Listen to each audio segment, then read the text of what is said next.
Israël continue de faire absolument n'importe quoi, se foutre de la gueule du monde au mépris d'absolument de tout, quoi. Au mépris de tout. Au mépris de l'humanité, finalement, et de tout ce qui fait l'humanité. Et au mépris de la France aussi. Et c'est là que c'est un petit peu intéressant, parce que là, il y a deux actualités, on va dire, en rapport avec Israël, et la France précisément, quoi. Précisément. Ou même la France, ils respectent même pas la France, quoi. Donc c'est bien la peine. Tous les politiciens français leur ont sucé la bite goulûment pendant 2 ans pour qu'au final Israël ils soient en mode genre mais on s'en bat les couilles en fait, on fait ce qu'on veut quoi. Bah oui, bah super. Je ne sais pas ce que c'est que le super profit. Donc il y a à la fois ces fameuses histoires d'ingérence israélienne contre LFI pendant la campagne municipale principalement. Donc on va déjà parler un petit peu de ça et on va parler aussi de ce qui s'est passé par rapport à l'interception de la flottille pour Gaza et surtout de l'espèce de grand moment d'humiliation et de déshumanisation qu'a suivi où ils ont littéralement, Israël, fait leur com sur le fait d'avoir capturé les gens de la flottille. Et un ministre, Ben Gvir, en personne, est venu pour faire des espèces de vidéos où il les humiliait, quoi. Ce qui est vraiment sordide, quoi. D'ailleurs, merci Sordide Ordinaire pour ton 6e mois d'abonnement. Merci beaucoup. Mais voilà, c'est exactement ça. C'est à la fois sordide, c'est extrêmement sordide, et en même temps, c'est tristement ordinaire pour Israël, quoi. C'est sordide ordinaire, finalement, ce qui se passe. T'as sub au bon moment, Sordide Ordinaire. Donc, s'il y en a d'autres qui ont des pseudos inspirants comme ça, n'hésitez pas à sub à la chaîne, bien sûr. Et vous autres, la team YouTube qui a regardé YouTube, n'hésitez pas à liker, partager et booster la vidéo. Il faut booster. Hein. J'ai toujours pas bien compris ce que ça faisait, mais il faut booster. Voilà. Donc, on commence par quoi? On commence par la flottille ou par l'article? Vous voulez commencer par la flottille ou par l'ingérence de celle des ambiances? Vous êtes plus ingérence? Vous êtes plus manipulation électorale ou kidnapping dans les eaux internationales? On commence par quoi? Quel enfer. Merci Sphinx Noir pour le Prime. Merci beaucoup Sphinx Noir. L'ingérence? Flottille?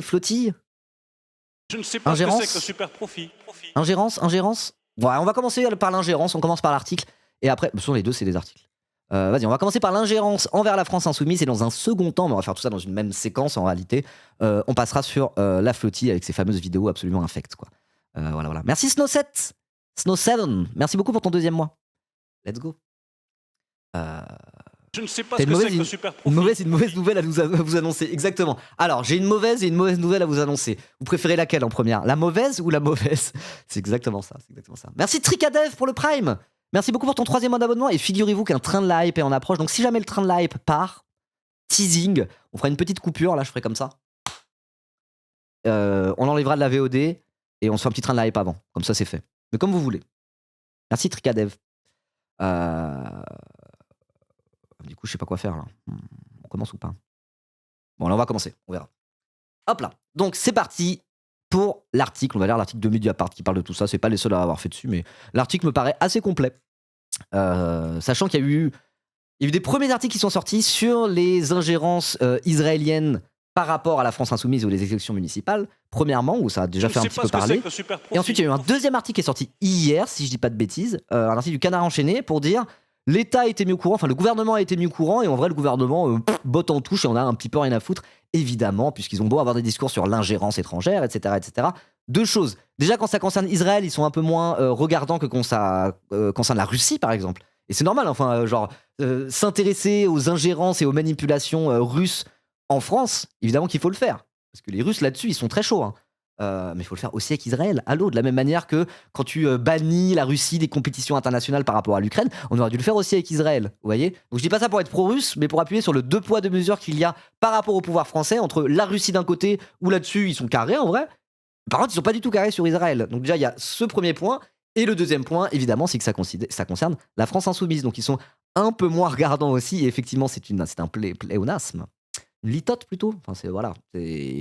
Quand c'est LFI en plus, ils ont donc d'autant plus rien à branler. Quoi. Voilà. Donc on va parler de ça et on va lire cet article. Mais avant, du coup, petit train de la hype. On fait le train vite fait. On essaye de se hyper. Donc si vous regardez la VOD, attention, on va se téléporter dans le futur. Si vous regardez la VOD YouTube. Oh waouh, on s'est téléporté dans le futur. Il y a eu un très beau train de la hype. Merci beaucoup à tous pour les dons. Et la team YouTube, venez sur Twitch. Venez sur Twitch la prochaine fois. Je lance le matin, généralement c'est lundi, mardi, jeudi, parfois le vendredi. Je lance entre 9h et 10h. Venez directement, du coup, vous pourrez participer à ce fameux train de la hype et me donner de l'argent. Voilà. Et en attendant, n'hésitez pas à booster cette vidéo, bien sûr. Allez, bref, j'arrête de faire le promoteur. Et du coup, on va lire l'article. Donc j'étais en train de dire, oui, il y a ce 2 poids 2 mesures qui est double. Déjà, premièrement, parce que Israël, ils ont l'exécutif a tendance à être plutôt... c'est une litote, encore une fois. Non, c'est une litote, c'est un pléonasme. Ils ont tendance à être plutôt conciliants avec Israël, en réalité. Bizarrement. Et ils ont tendance à en avoir rien à foutre quand ça touche LFI, quoi. Donc là, des ingérences israéliennes contre LFI. Évidemment que, malgré tout leur beau discours, ils vont rien faire du tout, le gouvernement, c'est du vu et sans tape, quoi. Littéralement. Non, c'est bien une litote, c'est un euphémisme. C'est ça le mot que je cherchais. C'était euphémisme. J'avais pléonasme en tête. Mais une litote, c'est un peu comme un euphémisme. Bref, on s'en bat les couilles. Jean-Noël Barrot a condamné fermement ? Ah bah ça va alors. Non mais ça va du coup. Bref, allez, on va lire. L'exécutif répète régulièrement prendre très au sérieux la lutte contre les ingérences étrangères. Mais face à la tentative de déstabilisation de 3 de ses candidats au municipal, la France Insoumise dénonce le laxisme du gouvernement. Et le ministre de l'Intérieur, Laurent Nunez, botte en touche. Nouvel épisode du Bureau des légendes à la sauce municipale française. Donc le Bureau des légendes, c'est cette série sur la DGSI. Voilà. Sur les renseignements français, etc. Apparemment, c'est super bien. Je ne l'ai pas regardé. Après les fausses publicités en ligne, les affiches diffamatoires placardées en ville, voici les accusations de rapports caviardés. Chaque semaine ou presque, un nouvel article de presse vient éclairer d'un jour nouveau ce que le député de la France Insoumise, François Piquemal, qualifie non pas de barbouzerie, mais carrément de scandale d'État. Excusez-moi. Candidat malheureux à la mairie de Toulouse, aux élections municipales de mars, le parlementaire, François Piquemal, a été visé selon les autorités françaises, donc c'est pas selon LFI, c'est selon les autorités françaises, par une ingérence menée par l'entreprise israélienne Blackcore. Ok, donc c'est Blackcore, c'est quoi ce nom encore ? Ah, le nom de méchant, quoi. Ils sont en mode genre BlackRock, c'est pas mal. Nous, on va s'appeler Blackcore. Ça sera encore pire que BlackRock. Non, mais ça va, 5 minutes. Je ne sais pas ce que c'est. Vous allez vous calmer ? Les méchants de film, quoi. Vous pouvez pas être moins caricaturaux ? Blackcore, carrément, quoi. Oh. Merci Quichot Légumes pour ton 13e mois. Merci beaucoup. De même que 2 autres de ses collègues, Sébastien Delogu à Marseille, qui s'était retiré durant l'entre-deux-tours, et David Guiraud, élu à Roubaix. Voilà. Donc on parlait de Elnet pas mal quand cette affaire avait éclaté. On se disait, oh, ça serait peut-être Elnet. C'était pas encore clair, on savait pas trop. Il y avait des suspicions que ça soit Elnet. Mais apparemment, non, c'est Blackcore. Voilà. Un sous-genre de black metal. Oui, voilà. C'est le nom de mon émission de musique, on parle que de black metal. Blackcore, ça pourrait être ça, ou c'est un mélange entre le black metal et le metal hardcore, quoi. Mais c'est vrai qu'on dirait littéralement un style de musique, le blackcore. Voilà. Blackrock, c'est un clan d'orques dans Warcraft, tout à fait. Le Mont Roche Noir, on dit en français. Tout à fait, tout à fait. Bon, bref, ok. LFI a été informé de cette opération de déstabilisation par Viginum, le service de vigilance et de protection contre les ingérences numériques étrangères, c'est-à-dire par l'État. Mais c'est à l'étape suivante que le processus est grippé, estime aujourd'hui le mouvement mélenchoniste. Mardi 19 mai, le Canard enchaîné a révélé que le réseau de coordination et de protection des élections, le RCPE, un autre organisme de l'État, avait, je cite, caviardé et remisé dans un tiroir le rapport public détaillant cette ingérence. Un responsable anonyme a expliqué à l'hebdomadaire que ce passage à la trappe était motivé par, je cite, la peur de servir de tremplin à LFI. Ah ouais, je pensais pas que c'était clair comme ça. Ils sont sérieux ? La peur de servir de tremplin à LFI. C'est dit tel quel, quoi. Alors, c'est un responsable anonyme, il a dit sous couvert d'anonymat, mais quand même, ils sont en mode genre, quoi ? S'organiser contre les ingérences étrangères ? Ah ben, pas si ça profite à LFI. Ils sont sérieux, oui, là, c'est vraiment très très grave. Effectivement, quand François Piquemal parle d'affaires d'État, comment lui donner tort, j'ai envie de dire ? Comment lui donner tort, quoi ? Peur de servir de tremplin à LFI, quoi. Un responsable, il s'exprime anonymement, quoi. Mais qu'est-ce que c'est que ça ? Effectivement, on est dans le bureau des légendes, quoi. Qu'est-ce que c'est que ces manigances en sous-marin, quoi ? La honte, comme d'hab, la honte, c'est clair. Oh. Il est très problématique que les outils qui sont censés révéler l'ampleur d'une manœuvre d'ingérence internationale soient non transparents, inaccessibles et subtilisés au débat démocratique et au débat judiciaire.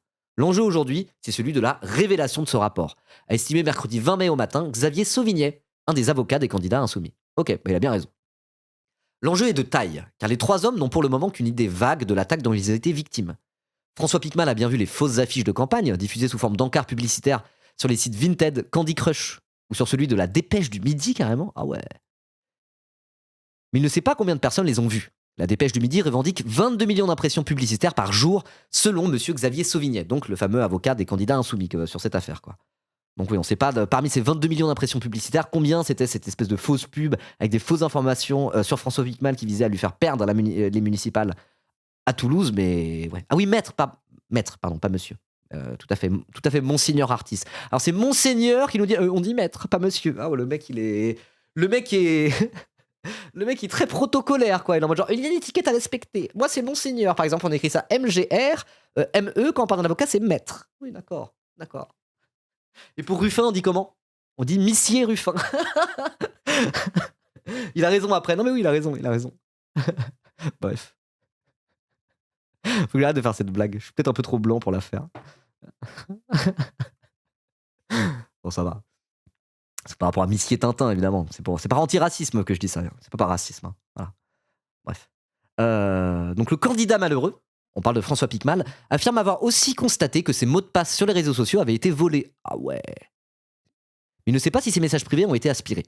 Sébastien Delogu, lui, indique avoir découvert, un matin de campagne, que les rues de Marseille avaient été couvertes d'affiches portant un QR code renvoyant vers un blog l'accusant de violences sexuelles. Il ne sait pas combien de potentiels électeurs et électrices ont scanné ce cercle. Selon les intéressés, ces éléments sont nécessaires pour de futures plaintes. Ils peuvent également alimenter celle déposée il y a près de 2 mois auprès du tribunal administratif de Toulouse pour savoir si cette ingérence a influencé l'électorat au point qu'il faille faire annuler les résultats du scrutin et l'élection de Jean-Luc Moudenc à 13 000 voix près. C'est vrai que bon, si c'est avéré que ces ingérences ont eu des résultats concrets sur le vote, ça rend peut-être l'élection un peu caduque, quoi. C'est en tout cas l'enjeu, mais pour ça, j'imagine qu'il faut être en position de prouver que ces ingérences ont été suivies des faits, parce que sinon ça sera un petit peu le bordel, quoi. Voilà, sans ça, la moindre fake news sur Internet, on pourrait annuler une élection. Donc j'imagine qu'il y a un protocole à respecter, etc., etc. Donc j'imagine que si on veut faire ça d'un point de vue judiciaire, il faut avoir un dossier qui est solide, quoi. On peut prouver qu'il y a eu des répercussions à ça, quoi. Voilà. Sachant que c'est une ingérence étrangère, quoi.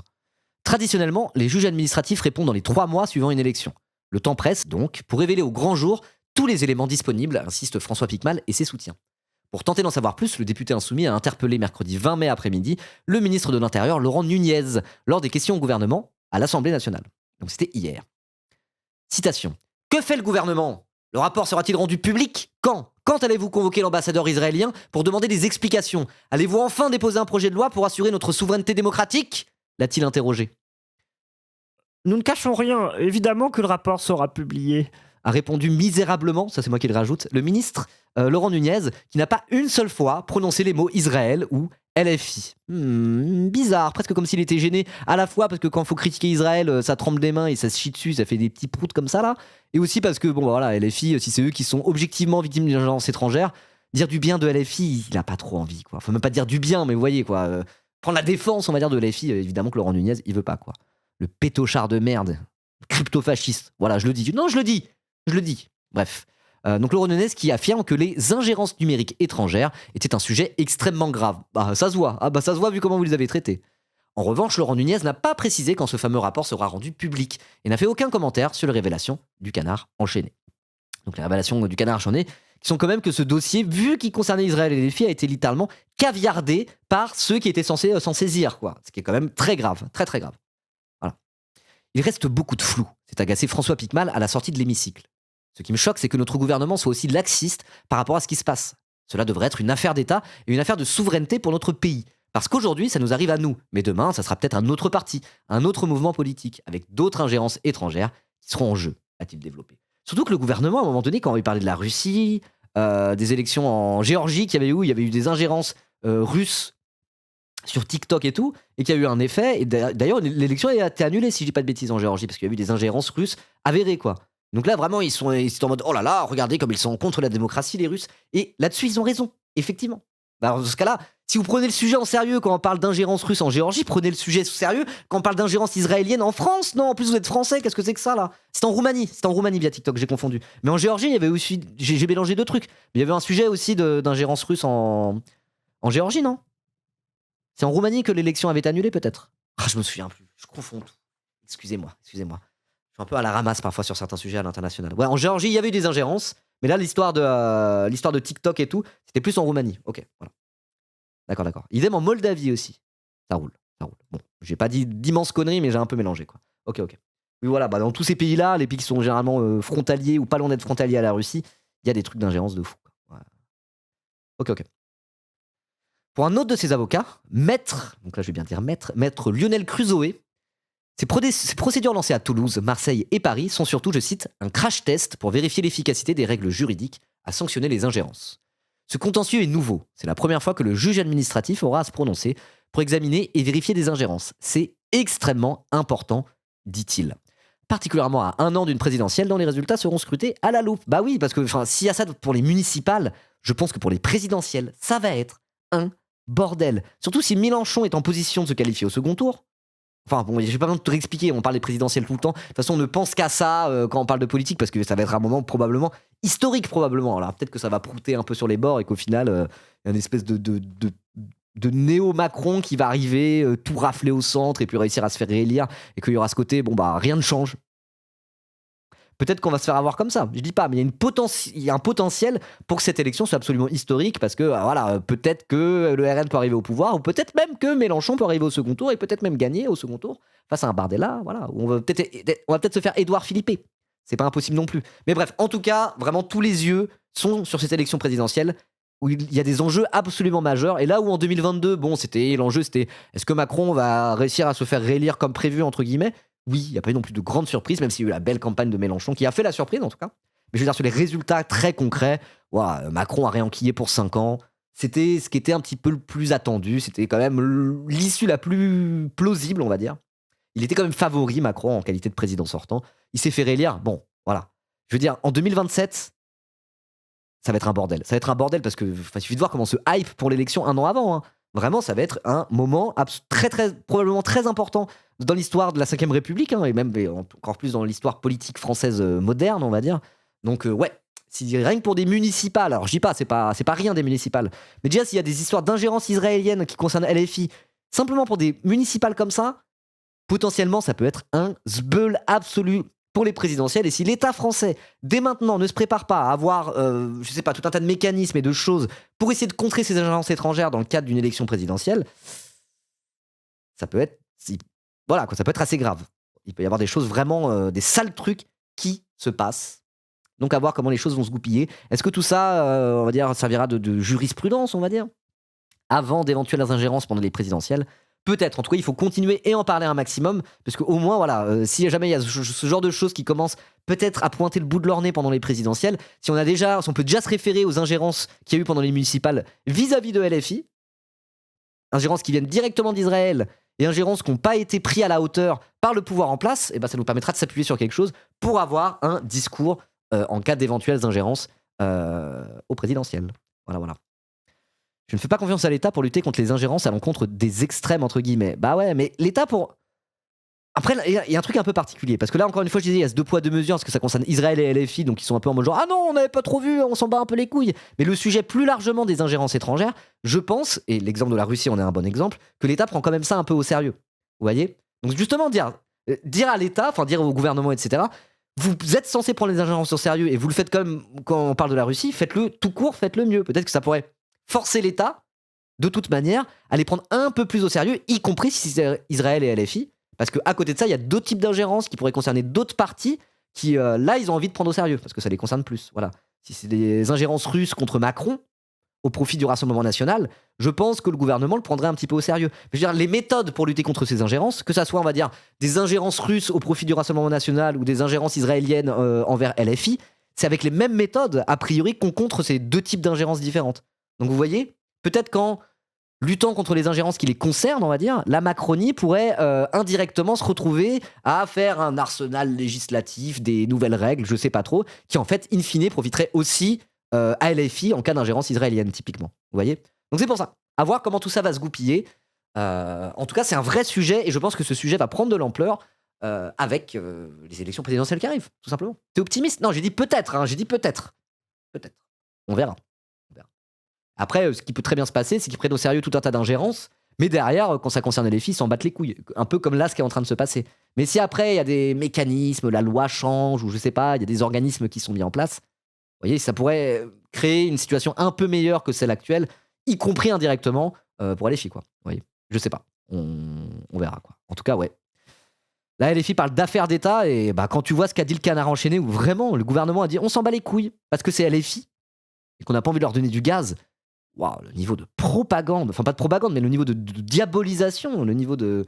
Je sais même pas comment appeler ça en vérité, parce que c'est pas de la diabolisation, ça s'est fait en sous-marin, quoi. C'est pas à la télévision, ça chie sur LFI, c'est l'État vraiment, et en mode, quand c'est LFI, non, on les laisse tomber, quoi. C'est anti-républicain, ouais. Pour le coup, c'est vraiment, vraiment anti-républicain. Voilà. Ils ont cavardé la moitié du rapport, tout ce qui concerne LFI. Ouais, de fou, hein, mais c'est grave, c'est vraiment très grave. Du je m'en foutis, du sabotage, je sais pas, je sais même pas comment on peut appeler ça, quoi, mais voilà. C'est très très grave. C'est très très grave. Allez, on va passer à la partie suivante parce que c'est pas le seul truc grave. Là, c'est le truc grave en mode. Parce que Israël fasse des. Le truc, c'est qu'Israël, on commence à être habitué à ce qu'il fasse absolument n'importe quoi. Là, c'est plus du point de vue de l'État français où t'es genre waouh, c'est très très chaud. Mais voilà, parlons plutôt d'Israël maintenant parce qu'Israël, ils font pas que de l'ingérence dans les municipales, ils font tout ce qui se fait de pire. Hein. Voilà. Bon, notamment, ils sont en train d'envahir le Liban, quoi. Ah bah, juste ça, ils sont en train d'envahir le Liban après avoir, main dans la main avec Trump et les États-Unis, foutu le monde à feu et à sang en se lançant dans une guerre complètement sans aucun intérêt, entre guillemets. Enfin, les guerres n'ont aucun intérêt par essence, il faut éviter la guerre, vous voyez ce que je veux dire. Mais bon, il y a eu le déclenchement de la guerre en Iran qui fout un bordel monstre, uniquement pour leurs petits intérêts, et tout ça à moitié un prétexte pour aller envahir le sud du Liban. Enfin, c'est quand même une dinguerie, c'est une dinguerie ce qui se passe en Israël depuis déjà bien longtemps, mais alors là, c'est de pire en pire, au sens où c'est presque une forme de fuite en avant, coloniale, génocidaire, tout ce que vous voulez, expansionniste, premièrement. Mais cette fuite en avant, j'ai l'impression qu'ils en ont de plus en plus rien à foutre, parce qu'il y a un côté où l'opinion internationale, par rapport à il y a 2 ans, ça a quand même un peu avancé la situation. Je dis pas que ça a avancé par rapport à ce que fait Israël à Gaza, ce que fait Israël en Cisjordanie, ça a certainement pas avancé dans le bon sens, parce que la colonisation s'accentue en Cisjordanie. À Gaza, ça serait vraiment inhumain de dire « Ah, la situation va mieux !» Bah, oui, non.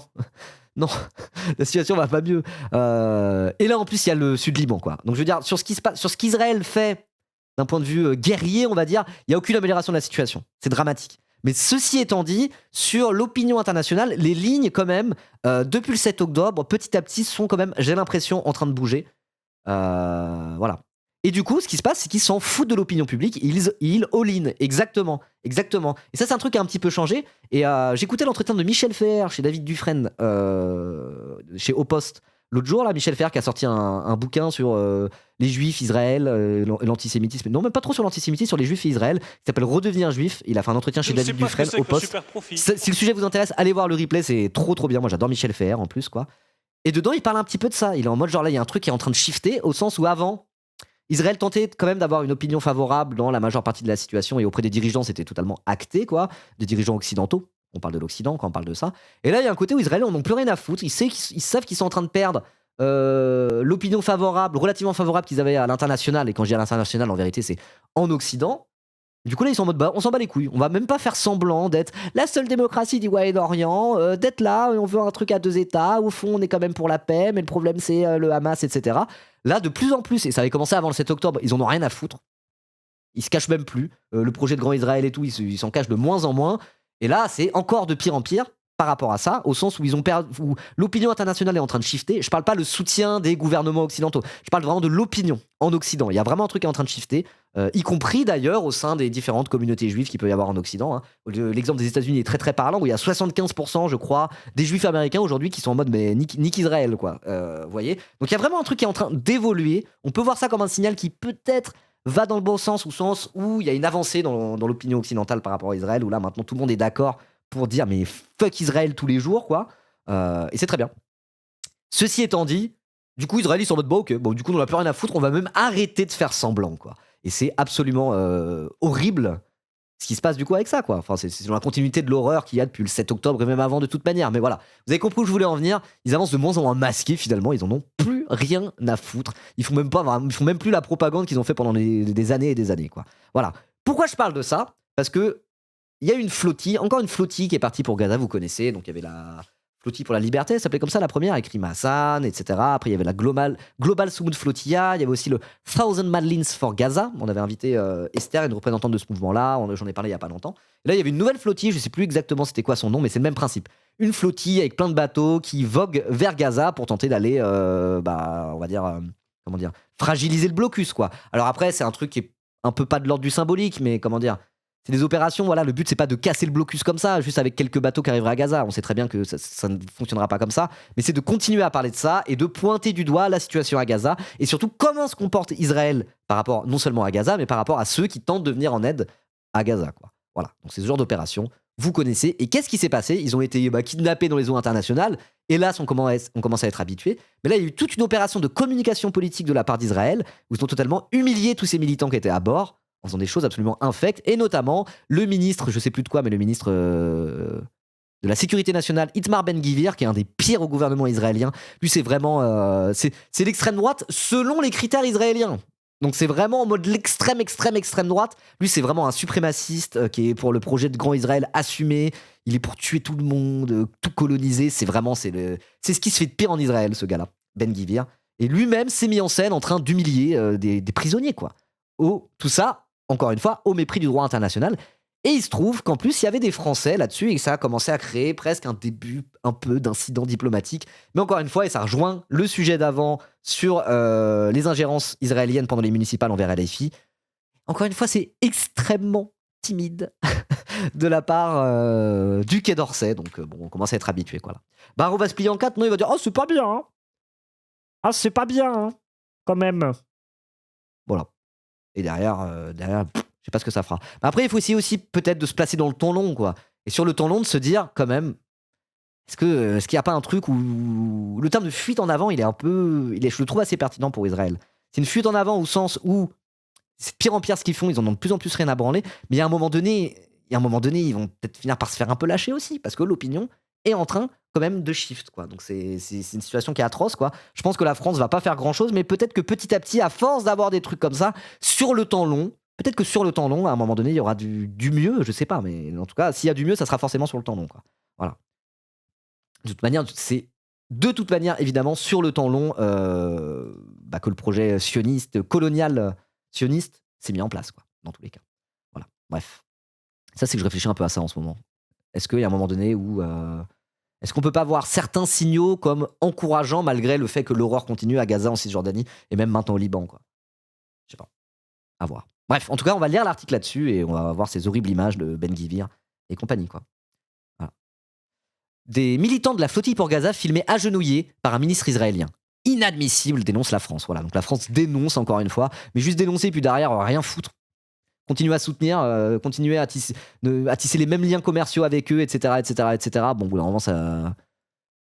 C'est bon, ça fait combien d'années que vous faites ça? Vous commencez à nous casser les couilles, là, le gouvernement, à être timide comme ça, là. C'est même pas timide, quoi. Enfin, c'est comme Bruno Le Maire, à l'époque, qui était en mode genre « Oh, il a trop de super profits. Je vais demander à Total et à SEMA, CGM de faire des efforts. » Mais ils m'ont pas répondu. Bon, bah, ok, bah, écoute, tu vas te faire enculer, ou t'es ministre de l'économie ou t'es pas ministre de l'économie. Bah là, c'est exactement pareil, quoi. Bref. Donc, la France a dénoncé des agissements inadmissibles et l'ambassadeur d'Israël a été convoqué après la diffusion d'une vidéo montrant l'arrestation de militants par Israël. Le ministre israélien de la Sécurité nationale, Itamar Ben-Gvir, a posté mercredi 20 mai, hier, une vidéo montrant des centaines de militants de la flottille pour Gaza agenouillés, la tête au sol, les mains liées, pour certains brutalisés, après leur interception en mer et leur placement en détention dans le sud d'Israël. Voilà, donc là, il y a des... Bon, on va regarder les images du coup. C'est des images, attention, hein, c'est des images qui sont un peu dures à regarder parce que il y a plusieurs types d'images qui sont dures à regarder pour des raisons différentes. T'as des images qui sont dures à regarder parce que c'est des images de destruction, de mort, de guerre, de violence physique forte, quoi.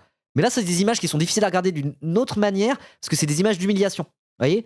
C'est moins violent au sens où t'as pas de bras arrachés, de bombes qui tombent sur des bâtiments, mais c'est violent d'une autre manière parce que c'est de l'humiliation, quoi. Et voir des êtres humains se faire humilier par des gens qui possèdent le pouvoir et les moyens de la coercition, c'est toujours glaçant, quoi. C'est vraiment toujours glaçant. Hein. De quoi? C'est quoi ça? Attendez. Ils font la prière, c'est bien? C'est qui ce blaireau? Free Gaza from Hamas. Allez Bibi, finis le boulot. C'est pour vous les fragiles. Ah tiens, j'ai bien de bannir. Va bien niquer ta mère, toi. Ouah. T'as que ça à foutre, le mec il arrive dans un chat Twitch en mode genre allez Bibi, finis le boulot, tue-les tous. Bah bravo, tu penses que tu vas aller au paradis avec des paroles comme ça? J'ai une mauvaise nouvelle pour toi. Bref. Donc voilà, des images glaçantes. Hein. Mais voilà, Taïwan 23, regarde. Tu trouves ça cool? C'est quoi l'intérêt de faire ça? Finir le boulot? T'aimes bien ça? Tu te réjouis? Comment tu peux faire des images comme ça et te réjouir en mode ah bah c'est bien fait pour eux? Le Hamas, c'est le Hamas là? C'est des militants qui étaient sur un bateau.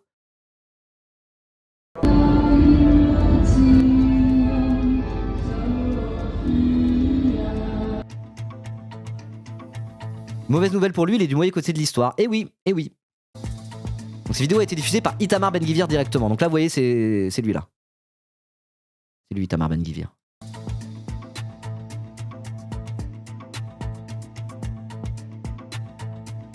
Elles ont été filmées lors de l'interception de la flottille pour Gaza. Bienvenue en Israël, nous sommes chez nous, dit le ministre sur ces images.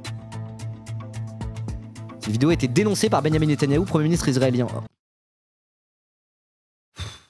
Mais nique ta mère, toi aussi, il est sérieux, lui. Ah non, je dénonce. Hein. Ah, quand même, c'est un peu vulgaire de faire ça, non? C'est ton pote, Ben Gvir. Tu t'es allié avec lui pour te maintenir au pouvoir. De quoi tu parles, sale merde, exactement. Vire-le. Ah, mais non, il perdrait sa majorité à la Knesset. Du coup, il veut pas. Ah, il leur donne du buzz depuis 20 ans à eux. Et il est en mode genre, mais non, non, je condamne maintenant leur agissement. Oh.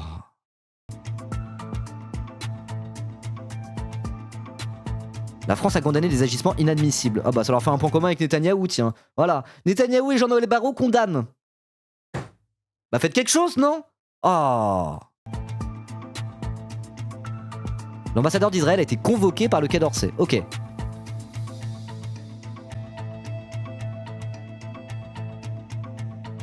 Parce que ce qui est fou, c'est qu'il y a des images... Enfin, il n'y a rien de nouveau là-dessus. Il n'y a rien de nouveau pour deux raisons. Là, c'est des militants européens de la flottille pour Gaza qui sont traités comme ça. Mais tu prends n'importe quel Palestinien, ils sont traités comme ça par Israël depuis des décennies et des décennies. Et pas uniquement des terroristes du Hamas ou je sais pas quoi, juste des gens qui sont considérés comme un peu des opposants politiques sur les bords. Et hop là, des espèces de rituels d'humiliation comme ça, non filmés par les caméras, mais c'est le quotidien d'Israël depuis des décennies. Parce que bah, c'est un putain d'état colonial avec apartheid. Qu'est-ce que vous voulez que je vous dise, gouvernement? Évidemment. Mais là, le fait que ça soit filmé et diffusé, ça rajoute un côté, mais surtout par directement un ministre en exercice, quoi. C'est le niveau de foutage de gueule, quoi. Le niveau de dégénérescence de cet État. Enfin, genre, c'est grave, quoi. C'est grave, vraiment.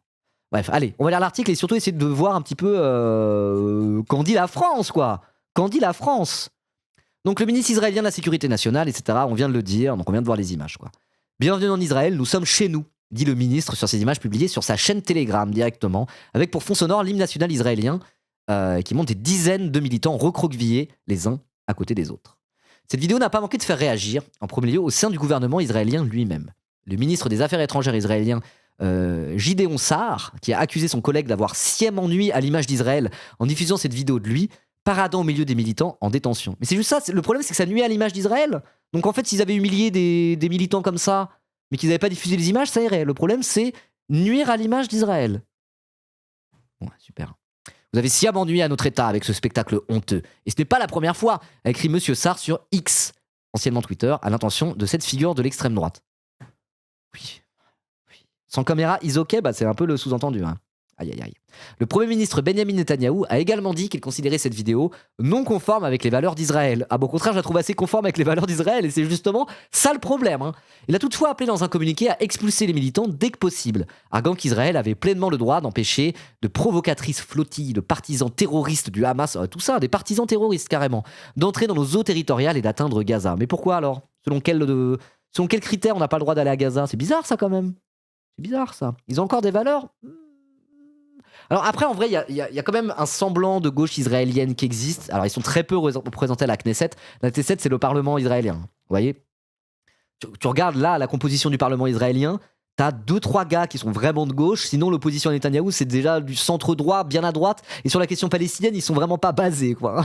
Ils sont vraiment pas based. Et encore une fois, c'est le moins qu'on puisse dire. C'est un pléonasme. Vous voyez, quoi. La gauche ultra-coloniale. Oui, mais ok, mais alors je veux dire, ultra-coloniale ou pas, t'as quand même une certaine gauche israélienne qui existe, plus médiatiquement en réalité, elle est très minoritaire. Hein. Et elle n'est pas représentée au Parlement. Encore une fois, elle n'est pas représentée à la Knesset, etc., etc. Mais médiatiquement, t'as une certaine gauche israélienne qui existe. Et même si c'est pas des juifs antisionistes, même s'ils sont pas, c'est pas des décoloniaux ultra-based ou quoi que ce soit, même s'ils ont ce biais pro-israélien parce qu'ils sont israéliens, il y a quand même petit à petit des voix qui s'élèvent et surtout il y a un discours qui émerge depuis peu en Israël qui est pas juste en mode genre il y en a marre de ce qui se passe à Gaza, il faut que les massacres s'arrêtent. Ça, il y a des voix comme ça qui s'élèvent, y compris en Israël. Ok, mais là c'est pas ça ce que je vais vous dire. On a vu une tribune ou un truc comme ça qui était paru dans le Haaretz, je crois, si je dis pas de bêtises, donc un peu le seul journal de gauche un peu bien en Israël. Alors après, encore une fois, ça reste Israël avec tous les biais et tout l'endoctrinement qu'ont les Israéliens depuis des décennies et des décennies.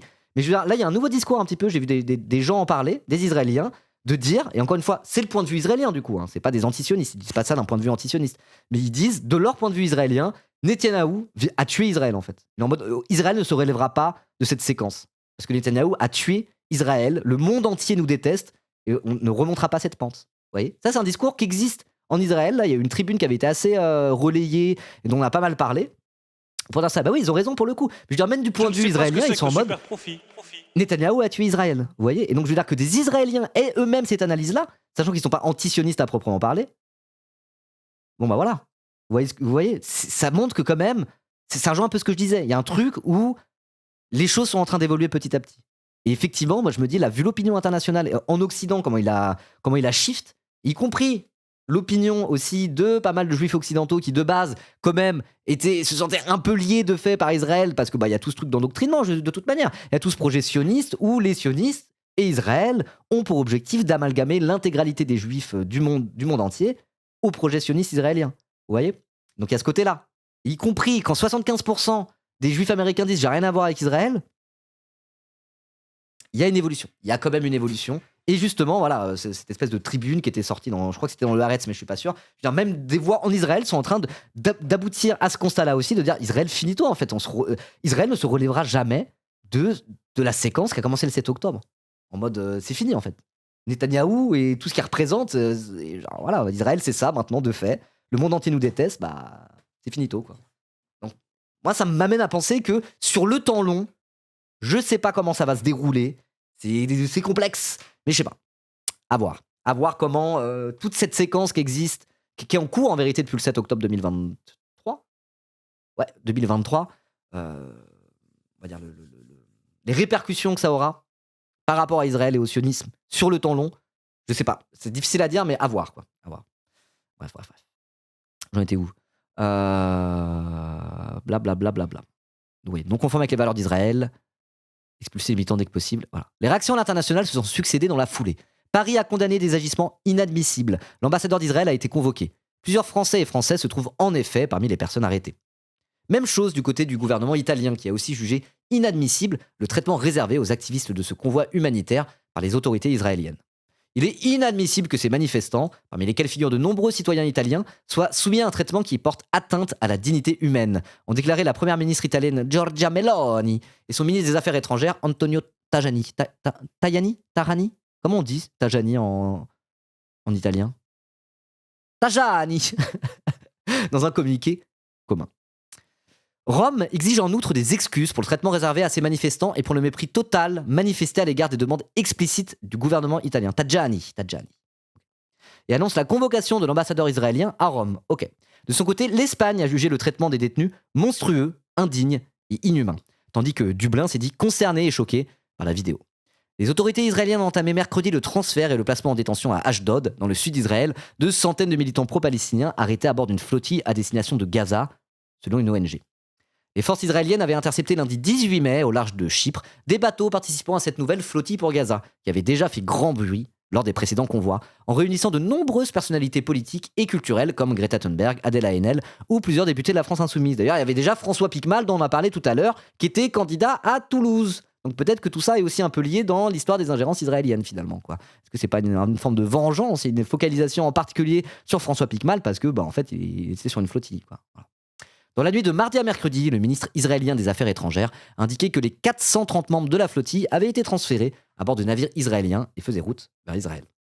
Ayant mis le cap sur Gaza pour y apporter de l'aide humanitaire et contester le blocus illégal, ces participants civils ont été enlevés de force dans les eaux internationales et conduits en territoire israélien entièrement contre leur volonté, a commenté l'organisation de défense des droits humains Adala.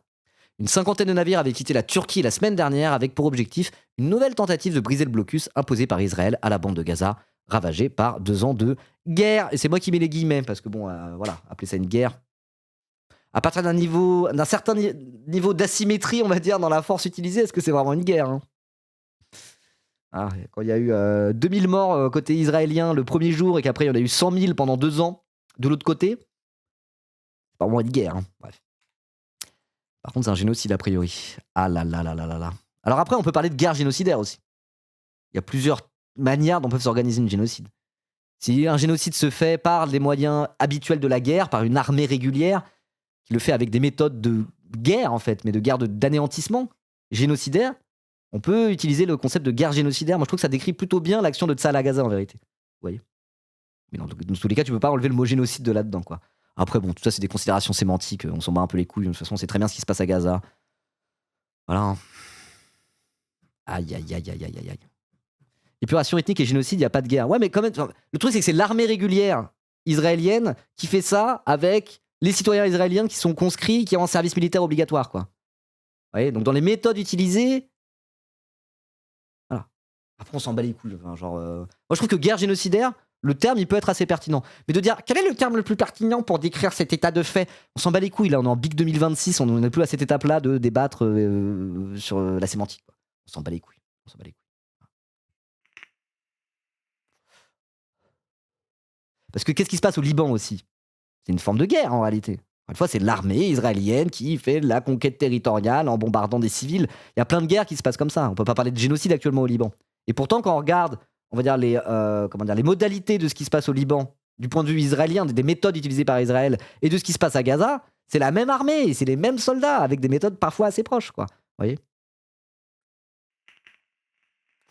Donc bon, en vrai, voilà. On parlait de guerre génocidaire pour dire ce que fait Israël à Gaza est une guerre génocidaire.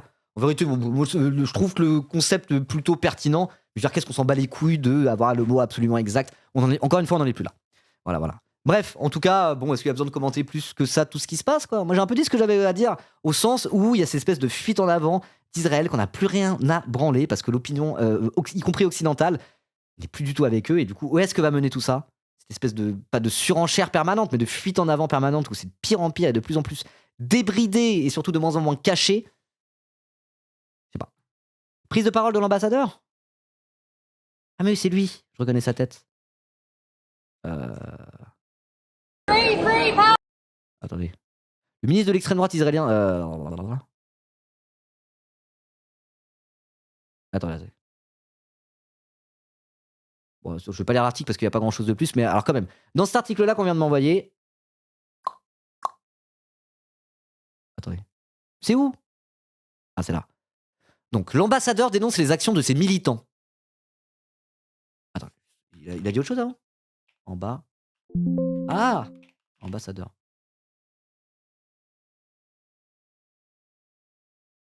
Ok, attendez. Pardon. Non, d'accord, ok. Ça marche. La vidéo montrant des militants de la flottille pour Gaza agenouillés et menottés après leur placement en détention et son partage par le ministre israélien de la Sécurité nationale va, je cite, complètement à l'encontre de nos valeurs. Mais il dit comme Netanyahou ou quoi? Waouh, super. Réagit jeudi 21 mai en exclusivité sur France Info, l'ambassadeur d'Israël en France, Joshua Zarka. En réaction à cette vidéo, le ministre français des Affaires étrangères a annoncé convoquer l'ambassadeur. Bah oui. Joshua Zarka indique qu'il enverra son adjoint pour essayer d'expliquer ce qui s'est passé, car l'ambassadeur est en ce moment à l'étranger. Ok, donc il a répondu sur France Info, mais il est à l'étranger, je comprends rien. Ok. Parmi ces militants se trouvent des Français qui seront très bientôt de retour sur le territoire français, assure l'ambassadeur. Bon, super. Traiter des prisonniers de cette manière est ridicule, ça n'a aucun sens. Et c'était un exercice de communication du ministre d'extrême droite Itamar Ben-Gvir à des fins électorales, explique l'ambassadeur israélien. Ok, donc il est en mode genre non, il a fait ça comme, c'est ridicule de faire ça. C'est pas ridicule, c'est inhumain. Il utilise les bons mots. Ah, Ben-Gvir fait un exercice qui, de notre côté, ne sert à rien. Bien au contraire, nous met dans un certain embarras. Et en plus de cela, joue le jeu de ceux qui veulent nous nuire. Donc voilà, c'est en mode, il se prononce pas sur l'inhumanité des traitements réservés à ces militants, qui sont en vérité les mêmes traitements réservés aux Palestiniens, même encore pire quand c'est des Palestiniens. Et en mode genre, ah, ça la fout un peu mal, c'est Ben-Gvir qui fait ça à des fins électoraux. On s'en bat les couilles, le problème c'est l'inhumanité du traitement, c'est ça le vrai problème. Allô? Voilà, c'est pas conforme avec les valeurs d'Israël. Bon, il dit pareil que Netanyahou, ce qui est pas étonnant. Il dit aussi, cette flottille et les flottilles qui ont précédé sont un exercice de communication de politiciens de 5e degré. Il a quoi de 5e degré? On est en franc-maçonnerie là ou quoi? Qui n'ont rien à faire et pour qui le sujet palestinien est quelque chose qui n'est pas important. Oh là là, ils sont en mode, c'est pour se mettre en avant, ces militants, en vérité, ils en ont rien à foutre des Palestiniens. Ah bon? Moi, je connais un pays qu'on a rien à foutre des Palestiniens, il s'appelle Israël, au contraire. Enfin, ils ont pas rien à foutre, mais ils aimeraient un peu tous les tuer, quoi. Ou au moins les déporter, voilà. Et s'ils peuvent pas les déporter, pourquoi pas les tuer? Ils font ça simplement pour leur propre amusement, leur propre plaisir, estime-t-il. Wow. L'ambassadeur d'Israël en France qui dit des trucs comme ça, quoi. Franchement, wow. C'est grave. C'est très très grave. C'est très très grave. Qu'est-ce que vous voulez commenter ça? On a déjà tout dit. On a déjà tout dit. Ah. Quel enfer. Il y a la sœur de la première ministre d'Irlande dans les militants. Waouh. J'espère que l'Irlande a un peu gueulé. Après, l'Irlande est habituée à gueuler contre Israël pour ça. Ouais. Ah, c'est très très grave. Je sais pas quoi dire de plus. C'est genre. Quand est-ce que ça va. Quand est-ce que Israël sera vraiment au bout du chemin qu'ils ont emprunté et qu'ils peuvent même plus se permettre de faire ça parce que le monde entier commence à les lâcher, quoi. Je sais pas. Est-ce qu'on verra ça dans la décennie qui vient? Je sais pas. Est-ce que les lignes vont bouger? Moi, j'ai un peu espoir pour que les lignes bougent sur le temps long. Je leur dis encore une fois, et ce sera ma conclusion. Mais en attendant, là, c'est chaud. Hein. C'est très, très chaud. Voilà. Bref. Non? Vous pensez que jamais les lignes vont bouger? Mais moi, je n'aime pas ce discours. Quand on parle du temps long, on peut pas dire non, rien ne changera jamais. Pour moi, c'est un discours, je ne l'accepte pas, ça. Je l'accepte pas. Tu peux pas dire non, rien ne changera jamais. À un moment donné, si les lignes bougent petit à petit, c'est dire rien ne changera jamais, c'est dire bon bah à ce moment-là, ça sert à rien de lutter, ça sert à rien de faire quoi. Vous savez qui se dit pas rien ne changera jamais? Bah, ceux qui étaient sur les flottilles peut-être. S'ils disaient non, rien ne changera jamais, ils seraient pas embarqués sur des bateaux pour aller se faire torturer dans les geôles israéliennes hein, à ce moment-là. Les gens qui se bougent le cul pour la Palestine, ils se disent pas rien ne changera jamais. Au contraire, ils se disent oh, on vit peut-être un moment qui, sur le temps long, va finir par faire bouger les lignes quoi. C'est démotivant de fou de dire non, rien ne changera jamais. Voilà. Mais c'est juste que là, à l'heure actuelle, dans la séquence, tant que Netanyahou est au pouvoir, etc., dans tous les cas, eux, ils sont dans une forme de fuite en avant qui fait que pour les Palestiniens de Gaza, pour les Palestiniens de Cisjordanie, mais aussi du coup pour les Libanais maintenant, et même pour les Iraniens un peu indirectement, là, c'est pas tout de suite que les choses vont changer. Ça, c'est clair et net. Au contraire, ça va peut-être même s'empirer. Mais sur le temps long, comment tout ça va se goupiller? Je sais pas. Parce que quand même, évidemment que Israël existe par le soutien de l'Occident. Pour tout un tas de raisons que je ne vais pas rappeler, etc. Mais sans le soutien de l'Occident, Israël n'existe pas parce qu'Israël fait partie de l'Occident et est un petit bout d'Occident au Moyen-Orient. Il se présente comme à l'origine, c'était pas vraiment le cas, mais ça fait des années qu'il se représente comme l'avant-poste de la civilisation occidentale face aux sauvages du Moyen-Orient, machin bidule. Et sans le soutien de l'Occident, il n'existe plus. Et sachant que là, il y a quand même l'opinion occidentale depuis le 7 octobre a quand même un peu shifté. On voit les lignes bouger sur le soutien occidental, pas des gouvernements actuels, mais du peuple de l'Occident. Moi, je sais pas. Je me dis que sur le temps long, dans 50 ans, où est-ce qu'on en sera? Je pense qu'il peut y avoir du mieux. Mais encore une fois, tout ça, ça sera sur le temps long. Donc, je sais pas. Moi, je ne désespère pas sur le temps long. Mais là, sur le temps court, c'est chaud. C'est chaud. Des Blancs chez les Arabes, c'est plus compliqué que ça. Hein. À la création de l'État d'Israël en 1948, les Juifs n'étaient pas considérés comme des Blancs. Hein. C'est pour ça, c'est un beau bordel, quoi. C'est un beau bordel. Voilà.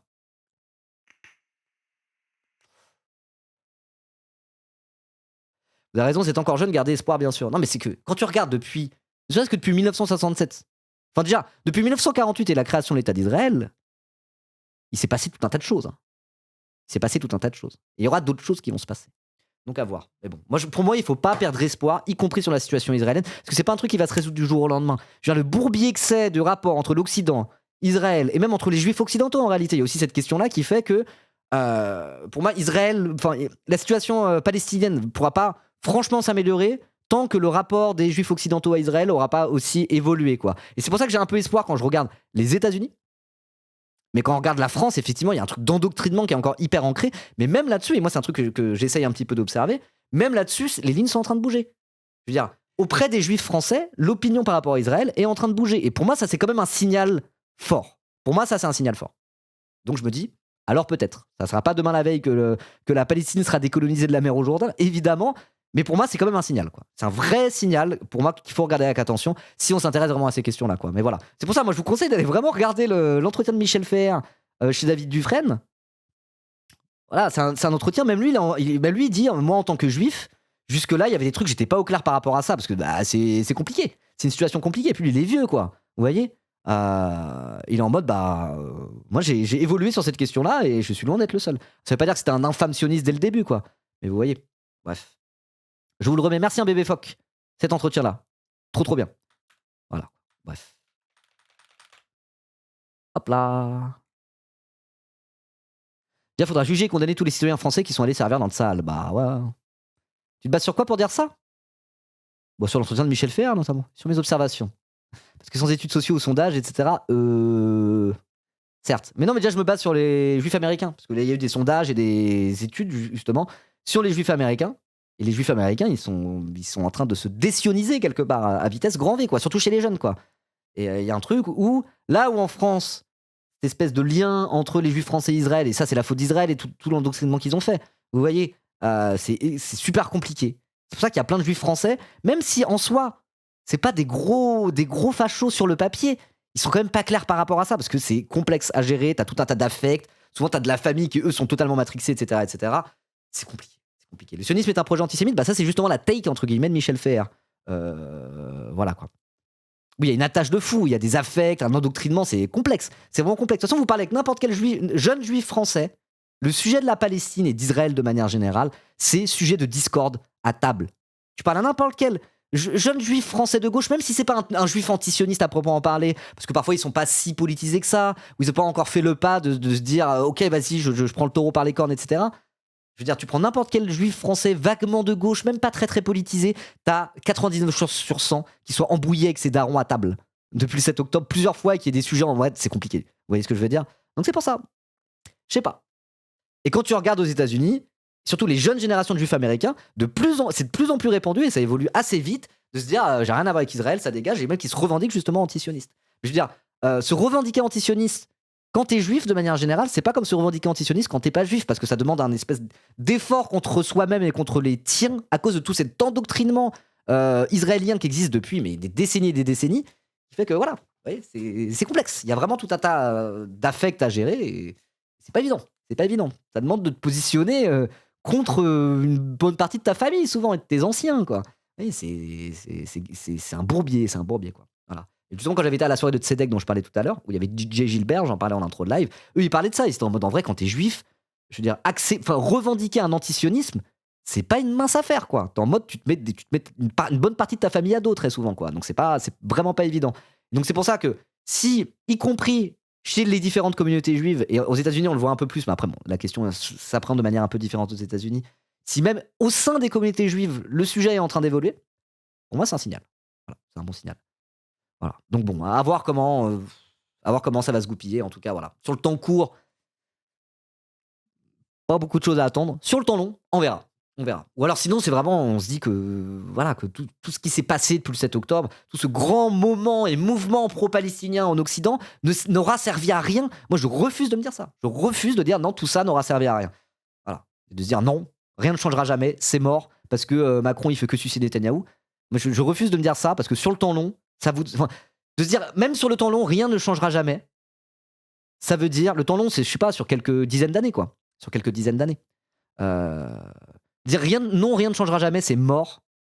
Parce que l'Occident, pour moi, ça serait dire tout ce qui a été fait, tout ce qui a été fait, ce grand mouvement et ce grand moment palestinien occidental n'aura eu aucune conséquence. Tout ça aurait été fait en vain. Et pour moi, tu peux pas avoir un discours comme ça. Tu peux pas avoir un discours comme ça. Voilà. C'est juste que vu le bourbier que c'est, Israël, le rapport de l'Occident à Israël, etc., etc. Le bourbier que c'est depuis quasiment un siècle. Voilà, c'est pas une situation qui va se résoudre comme as, quoi. Mais je sais pas, pour moi, il y a des signaux qui sont malgré tout un petit peu encourageants. Et ça, c'est l'effet de tout ce grand moment pro-palestinien qu'il y a eu en Occident depuis le 7 octobre. Voilà. Et pour moi, ça sera suivi d'effets, d'une manière ou d'une autre. Voilà, parce que l'opinion publique a déjà bien shifté, et ça, c'est une réalité. Hein. C'est une réalité. Bref, en tout cas, la team YouTube, abonnez-vous, likez la vidéo, boostez, tout ça. Un sujet fort intéressant. Dites-moi ce que vous en pensez en commentaire et puis let's go. Voilà, voilà.